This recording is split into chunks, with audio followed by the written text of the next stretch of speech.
orísun ìyè ọba aláṣẹ Jésù mo bẹ̀ ọ́ jẹ́ kí n rówó ìkórè san.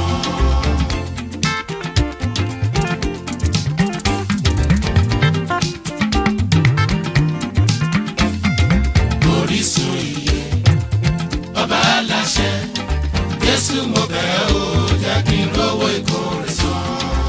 Ọdún bá ti dé o, èmi àmọ́wọ́ ìkórè mi wá.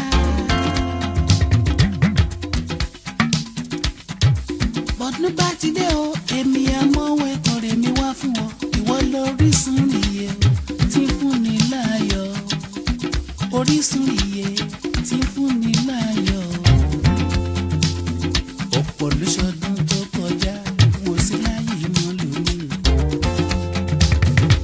Ọ̀pọ̀ ló ti ṣọdún tó kọjá, wọn ò sí láyé mọ́ lónìí. Kì í ṣe péra fi yọ̀ wọ́n o, a fi ń gúrúkọ rẹ̀ ga ní bàbá wa. Orísun ìyè ọba aláṣẹ Jésù mo bẹ̀ ọ́ jẹ́ kí n rówó ìkórè san.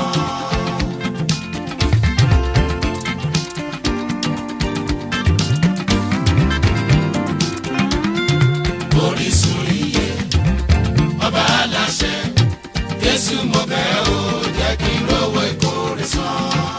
Bàbá fún mi láyọ̀, èmi lè mọ́wọ́ ìkórè mi wá.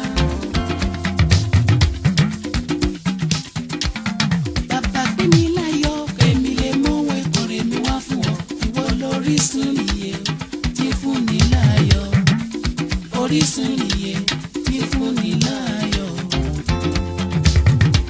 Ọ̀pọ̀ ló ṣọdún tó kọjá, wọn ò sí láyé mọ́ lónìí. Ọ̀pọ̀ ló ti ṣọdún tó kọjá, wọn ò sí láyé mọ́ lónìí. Kì í ṣe pé